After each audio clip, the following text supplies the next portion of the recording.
this year's BPW Maryland 2020 Annual Conference. We have 40 registered attendants. 40 registered attendants. We have a total of 75 members and 8 e-members and 2 members at large. And I'll walk you through each local organization. Frederick has 11 members. 3 of those members attended or are attending our conference. Hagerstown has 17 members. 6 of their members are attending. Laurel has 5 members. A total of 3 of their current members are attending, and 2 of their past state presidents are attending, for a total of 5. Montgomery County has 24 members. 8 of those members are attending. One additional person is a past state president. That's a total of 9 people. Southern Prince George's has 15 members. 8 members are joining. Towson Hunt Valley has 3 members. 1 past president is joining. That's a total of 32 individuals.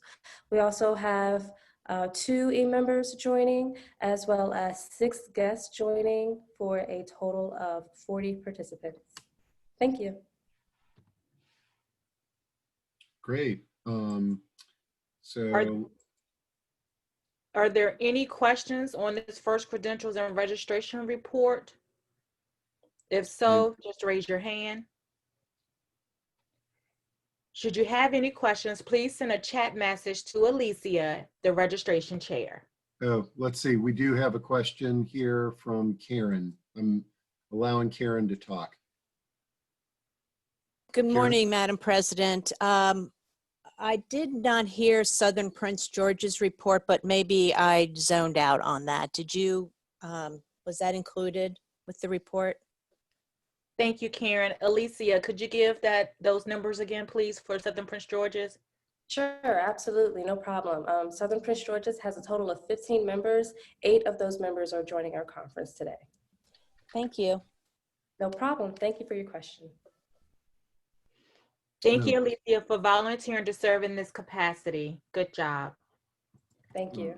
You're welcome. And now at this time, we'll turn it back over to Pat Farmer for our memorial service. Okay. And okay, so Pat, say something. Hello, everyone. Okay, great. Okay, so let's see. Let me share my screen with what you asked me to put together there. And Do you have the one of the photos of the people? That, yes. Yeah, right yeah, there. yeah. Okay. And there's one more. I thought it was this one, and There's 6 altogether. yeah, there's 6 on there. Okay, I only see 5. It's probably because the pictures are in the way. We've got Florence, Diane, Josephine, Bernice, Linda, and Alan. Okay. All right, so every year at our conference, it's a tradition for us to do a memorial service. And this year, we're going to be remembering 5 BPW sisters and 1 brother of a BPW sister. So we'll start with Florence Finlayson. Florence was a member of Montgomery County BPW. She was a past state president, 1984-1985. She was born in 1930 in Jefferson County, Birmingham, Alabama. Florence Finlayson spent her childhood in Alabama, Georgia, and DC before settling in Maryland. Her father was an officer in the military and her mother worked for the United States Coast Guard. She had 2 brothers. She never married or had children, so she took part in the lives of her brother's 4 children. Much of her life was spent in Bethesda, where she graduated from Bethesda Chevy Chase High School. Her first job was as a clerk typist for the U.S. Maritime Commission in DC. In 1949, she was temporarily loaned to the DC government, where she worked for over 30 years. In 1980, as a senior supervisory tax conferee and a civil service employee, Flo retired and went into private sector. Starting in BPW as a charter member of Potomac BPW, Flo was an active BPW member from the beginning. After serving as first vice president and president-elect, she became Potomac president for 1978-80. Also active at the state level, she served as BPW Maryland president in 1984-85. Most recently, Flo served BPW Maryland as bylaws chair and parliamentarian. Flo credited the individual development program with helping her to develop her speaking skills and for giving her the courage to move into an office. Flo's family was always supportive of her BPW activities. Her brother Jim was a frequent traveler with her to national conventions and was often seen assisting her at her campaign parties. Flo felt that service to one's community is a privilege rather than an obligation. Starting in 1967, she served in many capacities in North Bethesda United Methodist Church. For over 10 years, she was the church membership secretary. Under her leadership as chairman of the staff parish committee, she approved the pastoral appointment of the first woman minister in the history of that church. Her other community service included Order of the Eastern Star, Wildwood Citizens Association, representative to the Bethesda Fire Department, Red Cross volunteer, and night chairman at the National Institutes of Health Red Cross Volunteers. She was also a member of the Montgomery County Citizens Alumni Academy Association, a member of the National Association of Parliamentarians, and the American Institute of Parliamentarians. And now I'm going to light a candle for Flo. Does anyone in the audience like to speak some words about Flo?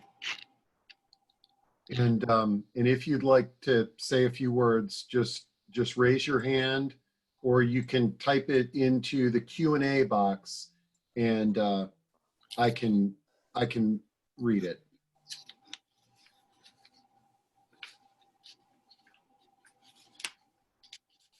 All right. No, Pat.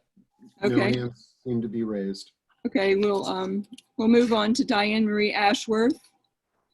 Diane Marie Ashworth, age 70, of Millville, Delaware, formerly of Laurel, Maryland, passed away surrounded by her loving family on April 15, 2020 at her home. Born in Brooklyn, New York on February 12, 1950, Diane was the daughter of the late Ralph H. Galati and the late Philomena G. Riccio Galati. Diane worked as a librarian for 35 years in the Prince George's County Memorial Library System, with 25 years as the managing librarian for the Laurel, Maryland branch. Family and friends referred to Diane as a walking encyclopedia. She was a member of the Maryland Library Association. She was a longtime member and past president, 2005-2006, of the Laurel Business and Professional Women's Club.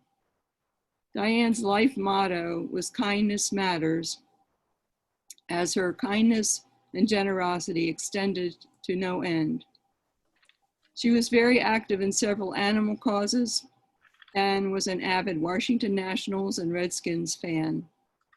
Diane is survived by her loving husband of 48 years, Robert L. Ashworth, and her siblings, Barbara Farrell of Accomack, Virginia, Anthony Galati, of Germantown, Maryland, and Patty Galati of Dagsboro, Delaware, a brother-in-law, John Serrano of Crofton, Maryland, and her feline companions, many nieces, nephews, great-nephews, and a host of friends. Now light a candle for Diane Ashworth. If anybody has any comments about Diane. And okay, so folks, you can raise your hand. Those board members who are on the panel, if you want to just unmute your mic and you can share some words if you'd like to talk, because you're not in the audience to raise your hand. So Susan, I think you may have wanted to make a comment about Flo. Since you're not in the audience, you can't raise your hand, so just unmute your mic. Right. Thanks very much. Flo was a wonderful mentor, and I knew her for 30 years. She was actually the state president when I joined BPW in 1984, and she scared all of us to death. But she was just her bark was worse than her bite. But she loved BPW, and her niece Patty, who took care of Flo in her last days, asked if I would please read her comment that she sent. Just very briefly, in Flo's last days, she went to live with her niece Patty in Pennsylvania. And Flo was dying, and Patty asked her to send a message back to her if she was indeed in heaven. And she said, what in the world could she send me? And I said, send a squirrel to my windowsill. And she laughed and said she was always kind of squirrely, and that would be a good sign. And then she forgot about it completely for 6 or 7 months.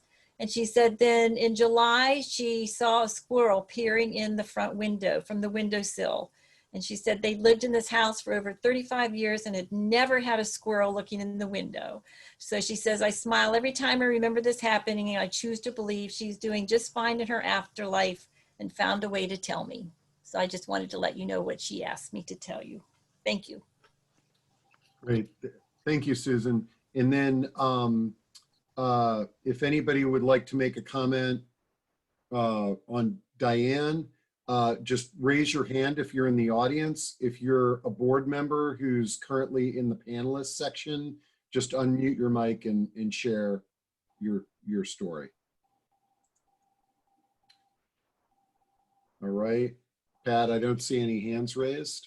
Okay, thank you, Susan, for your comments about Flo. So we're going to move on to Josephine Parker Stallworthy. Southern Prince George's BPW member Josephine Parker Stallworthy passed away on June 30th, 2020 at age 93. Jo grew up on a farm in Montana, one of 9 children, and she did 2 things that few young women did in those days. She earned a pilot's license, and she traveled across the country to get a job in Washington, D.C. She had a long career as a secretary and earned a credential as a certified professional secretary, CPS, an achievement of which she was justifiably proud. Eventually, she settled in Upper Marlboro, Maryland, where she raised her family. Jo joined SPG BPW in 1979 and served as president in 1985-1986 with the theme of Grow with Jo. Her year saw many accomplishments that highlighted the usefulness of BPW programs and personal and professional growth. She was SPG's Woman of the Year in 1991. Jo was a people person, had many interests, and was always ready to learn something new. And I light a candle in memory of Josephine. Does anybody want to say any words? Yeah, just raise your hand, or if you're a panel member, make sure that you just unmute your mic. some really nice comments in chat where Marilyn said, Flo was a wonderful person. She was very personable and kind. I will miss seeing her and taking her to our meetings. Alicia said, oh my gosh, so touching. Thank you, Susan. Diane said, this is giving me goosebumps. Just a reminder, when you're using chat, use the drop-down menus, all panelists and attendees, so everybody can see. Linda, did you want to share some words about any of the memorials? Yes, I'd like to say that Jo was active up until the time that she took a bad fall, and that's how she happened to end up in the hospital. I think she would tell everybody, be careful. She was an exerciser. She worked hard for BPW, and we're going to miss her. Thanks. Thank you.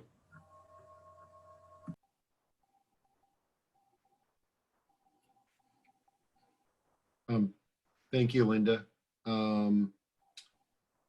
Okay, I don't see any hands. I would like to say a quick word that Jo was a really dear friend, and I met her when I joined BPW, and I will sorely miss her. And that was Sharon Jacob. Thank you, Linda and Sharon. Next is Bernice Grossman, who recently died. She died on September 7th, 2020. She was of Rockville. She passed away at the age of 96. Bernice was a loving wife to the late Louis Grossman and a devoted mother to Eileen Selich and her husband Wayne and the late Robert J. Grossman.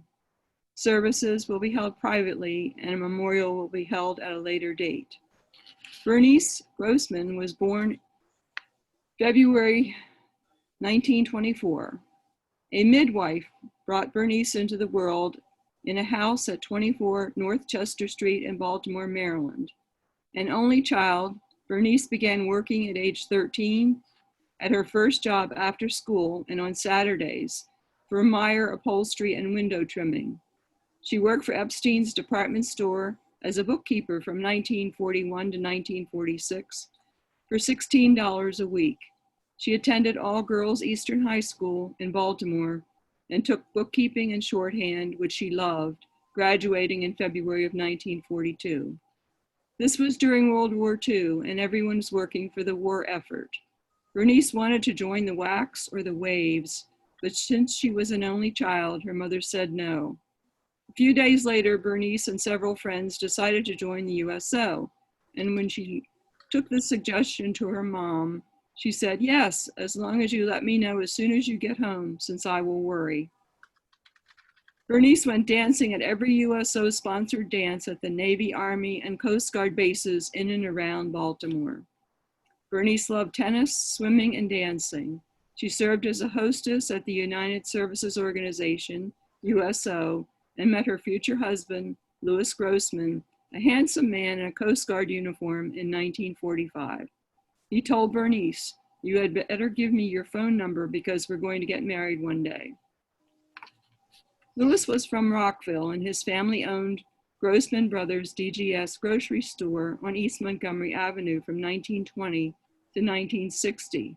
When Bernice and Lou were married in 1946, she moved to Rockville. Lou and Bernice had two children, Eileen, born in 1951, and Bob, born in 1955. Bernice was able to work from home when the children were little, doing typing and serving as a notary.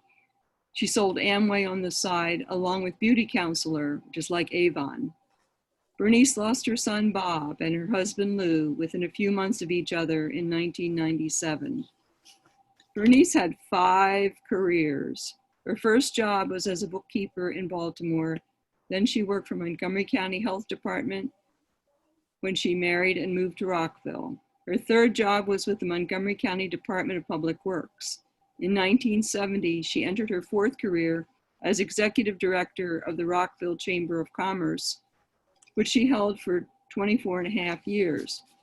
When Bernice joined the chamber, the membership was 100 1975, which included only 30 women. When she left nearly 25 years later, the membership was 750, and the ratio of men to women was 50-50. The chamber sent her to the University of Delaware for 1 week each year for 13 years for personal and professional development, and she learned how to work with people and businesses. Bernice developed a community guide, which began with 125 businesses and ended with over 750.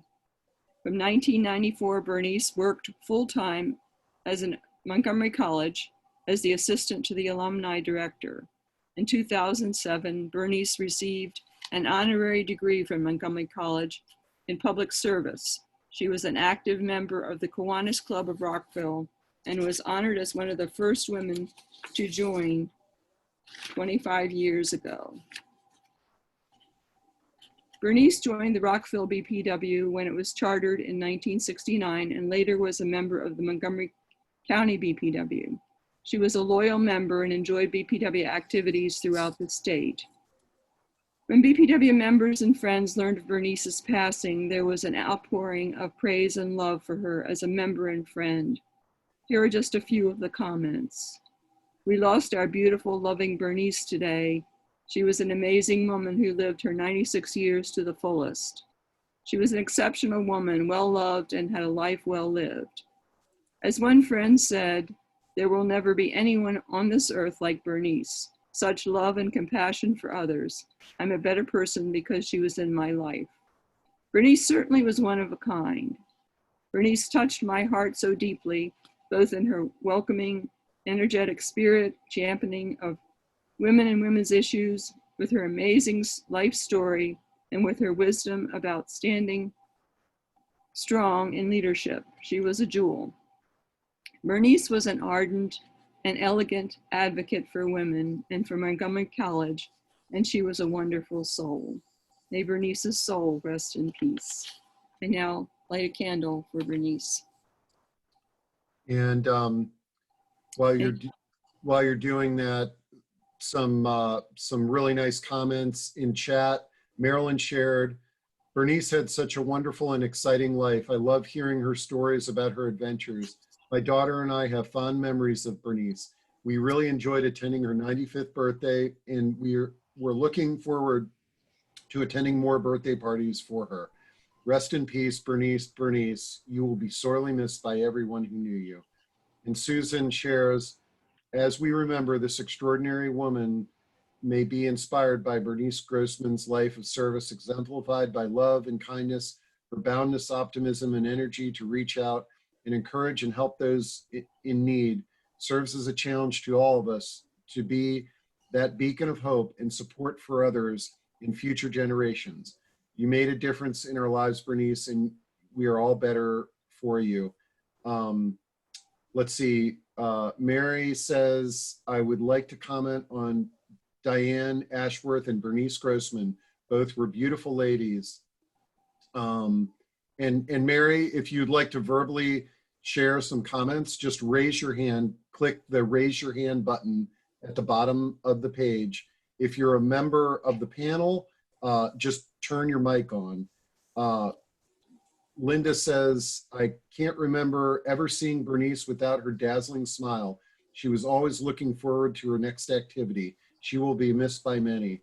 And Mary says, we will both be missed very much. Let's see, we've got, Mary has raised her hand. Mary, Okay, there we go. Yeah. Yeah, I'd just like to comment as well on Diane Ashworth, who was a member of Laurel BPW for many years. She, as I said, she and Bernice were both beautiful people, and I will definitely miss both of them. I just can't forget Diane's happy smile. She was always smiling and laughing and giggling, and she will be sorely missed by all of our Laurel members, and as well as all the other ladies in Maryland. And Bernice exactly was definitely the same type of person. She gave so much, and it was a privilege for me to know her also. Thank you. Oh, thank you. All right, and if anybody else would like to make a comment, just raise your hand. Pat, you can move to. Okay. Thank you for those comments. Our next person is Linda Lee Skinner Kratoville. She died on August 8th, 2020 in her home surrounded by family. She was born on October 2nd, 1935 at the Hospital for the Women of Maryland in Baltimore. She graduated from Towson High School in 1953, from Western Maryland College, now McDaniel College, in 1957, receiving a Bachelor of Arts in Psychology, and was a member of the Tri Beta Honorary Society. In 1958, she attended the University of Pennsylvania School of Social Work on scholarship, but soon left to marry Frank M. Kratoville, who she had met on a blind date while attending Western Maryland College. The two were married in 1959 at the Olive Branch Church in Baltimore. In 1962, Linda attended Howard University School of Social Work on a full scholarship and received her Master's of Social Work in 1964. Linda began her years of service as a counselor working with pregnant teenage girls for the Sonia Whipper Maternity Home in Washington, D.C. From 1966 to 1973, Linda began work at the Methodist Board of Child Care, where she served as an adoption counselor to single parents and performed home studies. Starting in 1973, she became the Director of Social Services, where she supervised social workers in the residential foster care and adoption program. In 1981, her portfolio expanded to include supervision of the management of an emergency shelter program, a program she developed. Her professional affiliations included serving as a field instructor for Western Maryland College social work interns and visiting lecturer for the Family Training Institute in Baltimore. Linda was active in the Prince George's County Mental Health Association, where she served on the board for many years, and in the College Park Business and Professional Women, where she held leadership positions, including serving on the board and as president. In her retired years, Linda was an active member of the Kent Island Federation of Art, the Queen Anne's County Historical Society, where she regularly served as a docent in Old Stevensville, and was a fixture at nearly every artistic, musical, charitable, and social event on Kent Island and in the county. Linda exuded warmth and a love of life. She had an abundance of friends, interests, and energy with a sense of adventure. Whether in her role as a social worker, supervisor, friend, mother, or grandmother, Linda was always able to find interesting adventures. She took kids hardened from the child welfare system on ghost tours, where they were delighted and terrified. She discovered local but off the beaten path places with her children, traveled to Europe, North Africa, and Latin America with her friends, took her grandkids on special little adventures, and participated in somewhat unorthodox activities which they loved. Linda was always in the mood for a little road trip or a bigger adventure, and it was just fun to be, and she was just fun to be around. Linda was a woman driven to have both a family and a professional career. She also had the courage to be eccentric, wearing flamboyant clothes and hats, smoking Tiparillo cigars, drinking sherry, and driving around in her convertible Porsche. She was a free spirit, fiercely independent, and she did not accept the limitations imposed on women of her generation. She would tell her children how things had changed for women, recalling her outrage at having to obtain her husband's approval for a credit card. She gracefully and rather strategically succeeded in exceeding traditional boundaries for women and living life her way. I now light a candle for Linda. Would anybody like to make any comments? Yeah, Mary Ellen Poole.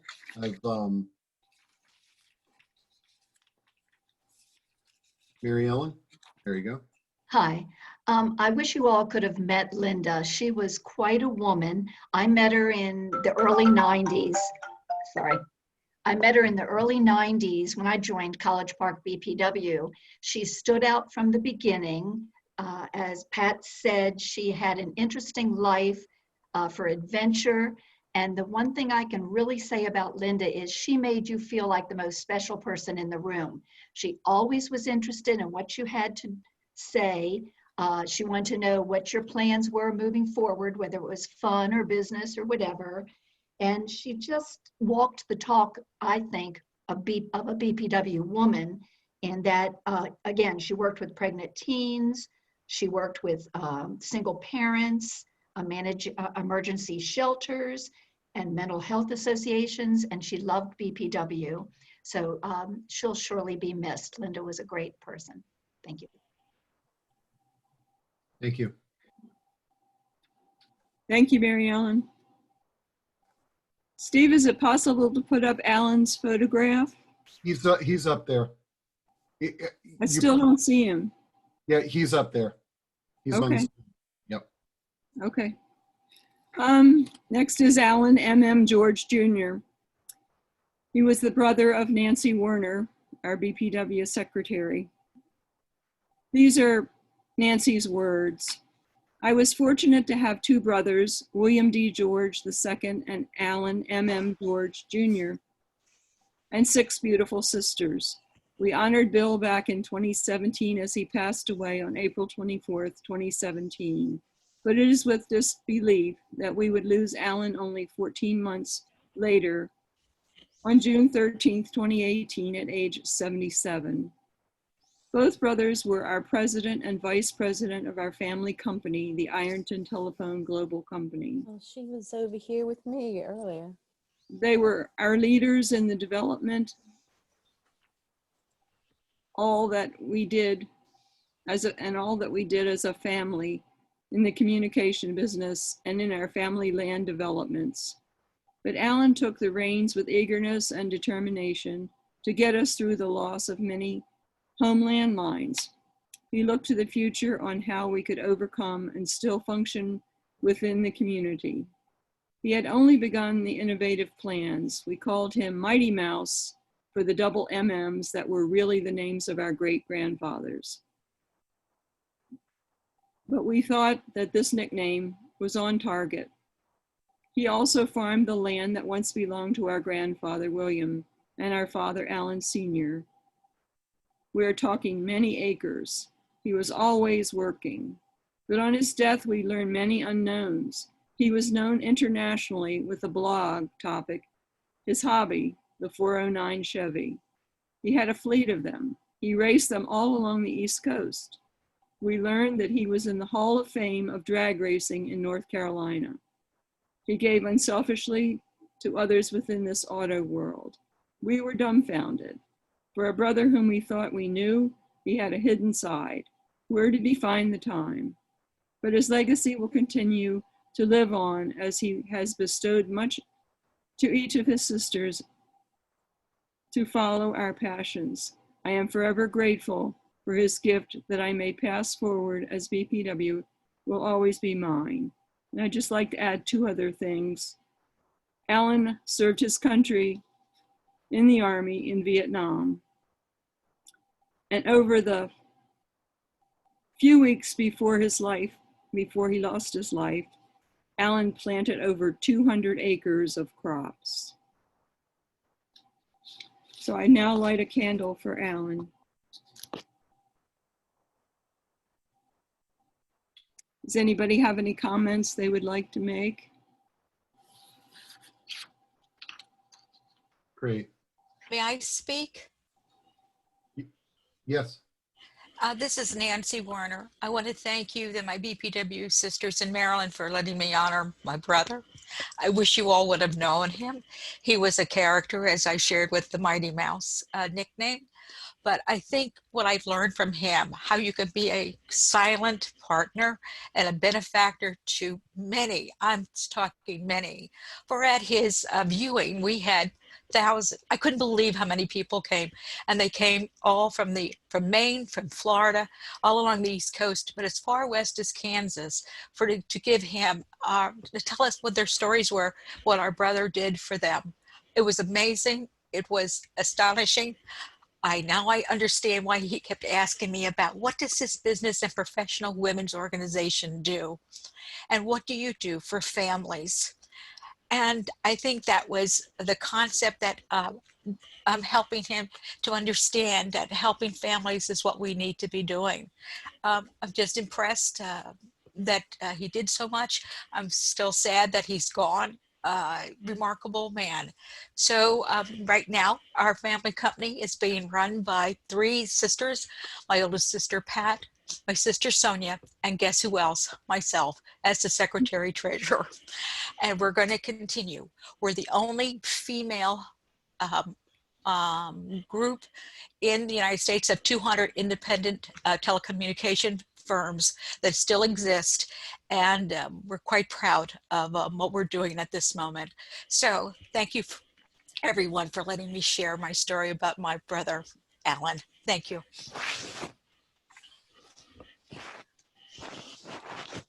Thank you. Okay.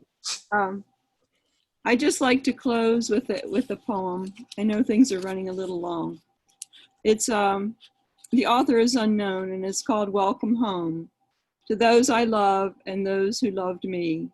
When I am gone, release me, let me go. I have so many things to see and do. You mustn't tie yourself to me with tears. Be happy that we had so many years. I gave to you my love. You can only guess how much you gave to me in happiness. I thank you for the love you each have shown, and now it is time I traveled on alone. So grieve a while for me if grieve you must, then let your grief be comforted by trust. It is only for a while that we must part. So bless the memories within your heart. I won't be far away, for life goes on. And so if you need me, call and I will come. Though you can't see me or touch me, I'll be near. And if you listen with your heart, you'll hear all of my love around you, soft and clear. And then when you must come this way alone, I'll greet you with a smile and say, welcome home. Thank you, everyone. That was great, Pat. LaKenya, I've had some requests to bring everybody on the screen throughout the meeting, okay? So If you could hold off on that, Steve, and you and I will talk during the break. okay, thank you. Thank All you. right. Thank you, Pat, for that very moving celebration and tribute of our sisters who have contributed so much to both our organization and the cause of women throughout their years. The next item will be the establishment of a quorum. I have been advised a quorum is established, and as at least 3 executive committee members, at least 3 of the 6 local organizations are represented, and a majority of the voting members are present. There being a quorum present, the business of the Maryland Federation will continue. All members are encouraged to participate in the discussion and the business of this conference.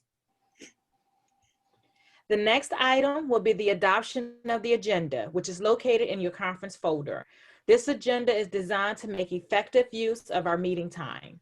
Are there any questions or corrections to the agenda as presented?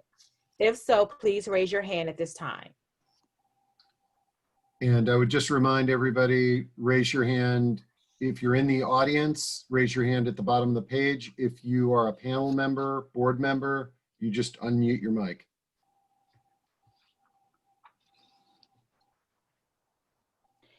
If there are no objections, the agenda will stand as distributed, subject to reorder as the business of the conference necessitates, and the record shall be so noted.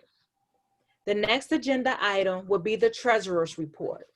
The printed Treasurer's Report dated August 31st, 2020 has been placed in your registration packet. The chair recognizes Treasurer Sharon Jacob for this report. Timekeeper, this report will not be timed. If you do not have this report, please send a chat message to Susan Hurst and a copy will be emailed to you. Sharon, please proceed with your report. Okay, I've asked Sharon to unmute and share her video. Okay. Hello, everybody. You should have in your packet a treasurer's report as of August 31st, the bank reconciliation as of August 31st, and the approved budget. Okay. As you will see for the first quarter, the total income received was $1,946.31. And so far we've spent $2,398.73. However, in the expenses, you will see a couple of things. One, the bond expense, that's 100% of it, and we will get reimbursed half of that from the foundation. That was not done until September. And then you will notice that we have under the 2020 annual conference expenses, we have a negative number of $931, and that's the return of the deposit. And the deposit was actually paid out under the prior fiscal year. Does anybody have any questions on this? And if you have questions, just raise your hand, or if you're on the board, just unmute your mic.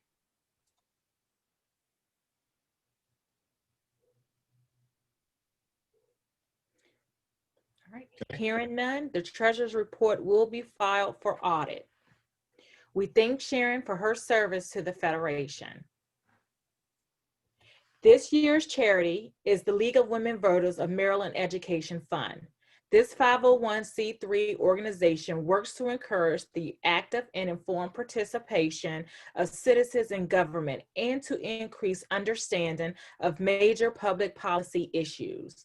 The contributions will be used to fund local educational efforts, including publication of the Voters Guides, as well as the Nancy Serene Young Professional Fund, which funds internships and other young professional programs. Information on how to donate is located on page 6 of the newscaster. In addition, a temporary live link will be emailed to you and available from September the 10th through the 17th to enable you to make donations. We urge you to make a donation for this worthy organization and its important work. Thank you.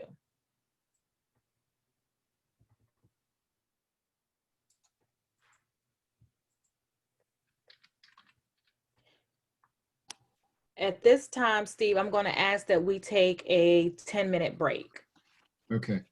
So what I'm going to do during this break is I'm going to bring everybody over. Okay. You don't need to participate. You can just turn your audio or video off. And then we will return in 10 minutes. Okay. Thank you, everyone. So we'll see you back at 10:20. Okay, great.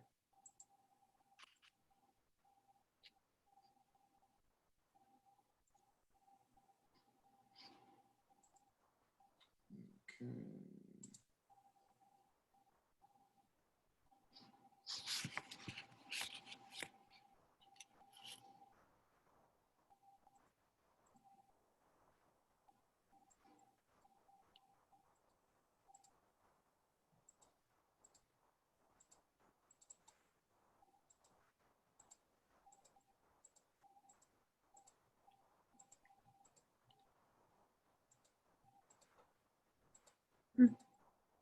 Can you let us start our video if we want to?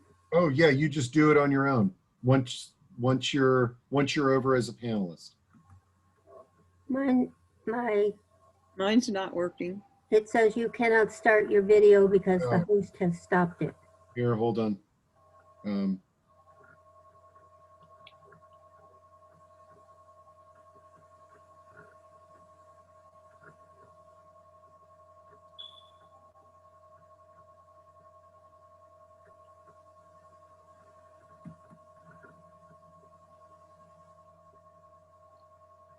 Hi, Jennifer.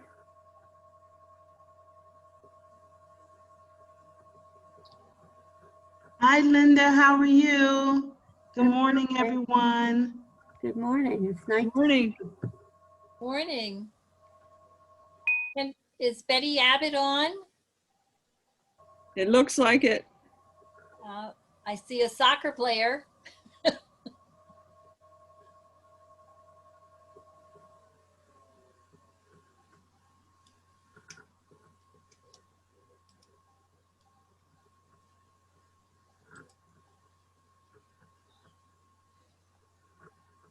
Hello, BPW. Hi, Jeanette. Hi. How are Good you? to be here. Good to see everybody. You have on your sash? I do. Good, good. I don't know. Yes, I do. Margie. Hi. Are you still in Haiti? I am. I'm going to be here for about another month. Oh, great, great. Are we on the same time zone? Yes, we are. Oh, that's good, because I didn't want you to have to get up too early. Oh, you're in Haiti?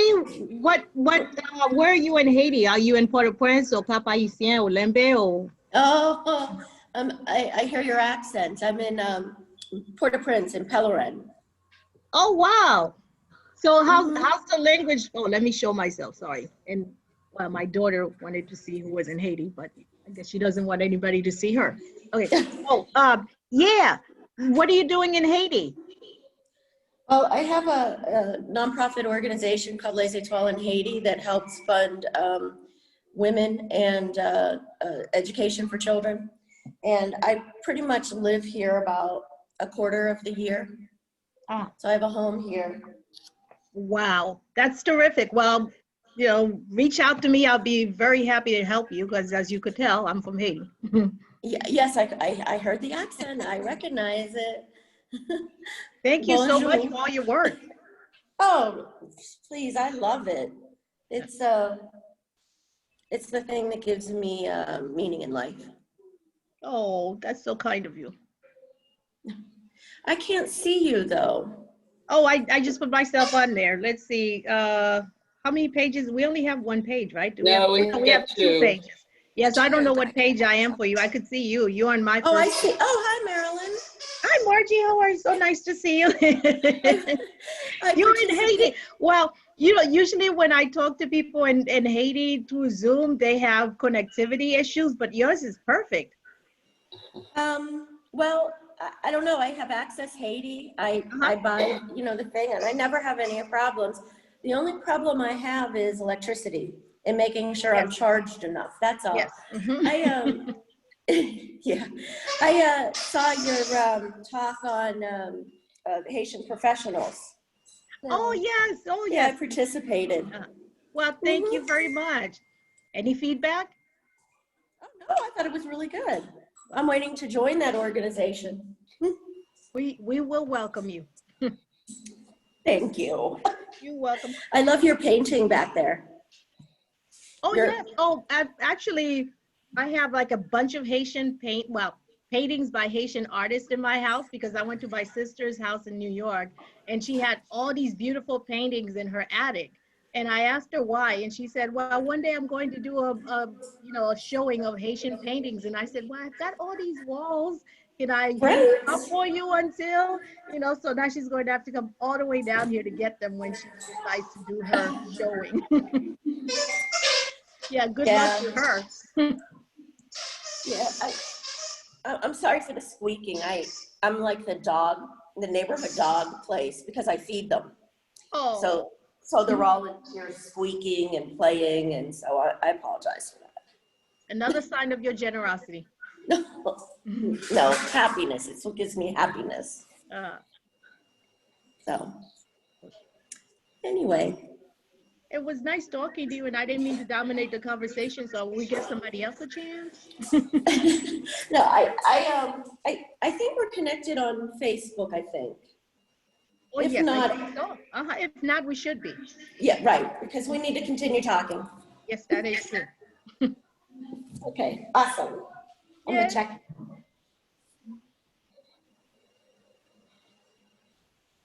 I want to say hi to Pat.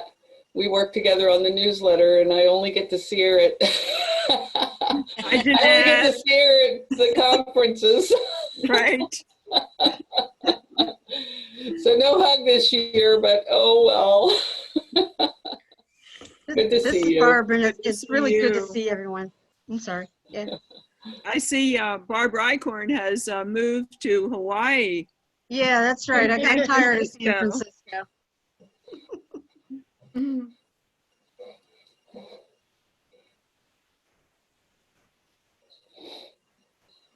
Where's Juanita? She's at the bottom. Hi, Lenita.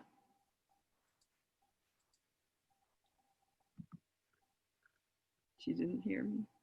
Well, if nobody else is speaking, I'd like to wish Marlene a soon-to-be happy birthday, because we share the same birthday. Oh. There's Anita. Okay. When is the birthday? September 18th, Friday coming up. Ah ha ha. Yeah, and it's a very, very special day for me because, well, all birthdays are for people.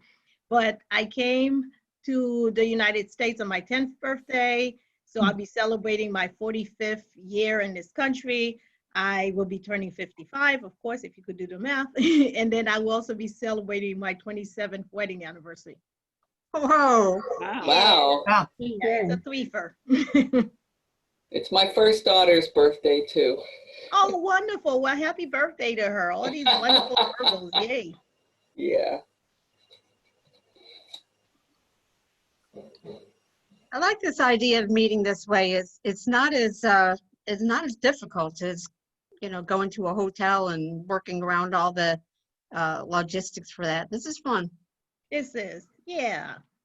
I was thinking this morning about the trip to Hagerstown, and I said, oh, I don't have to wake up early. I could just, you know, roll out of bed and then turn on the computer. Yep. Good morning. Morning, Rebecca. Good morning. Good morning. Good morning. This is Diane.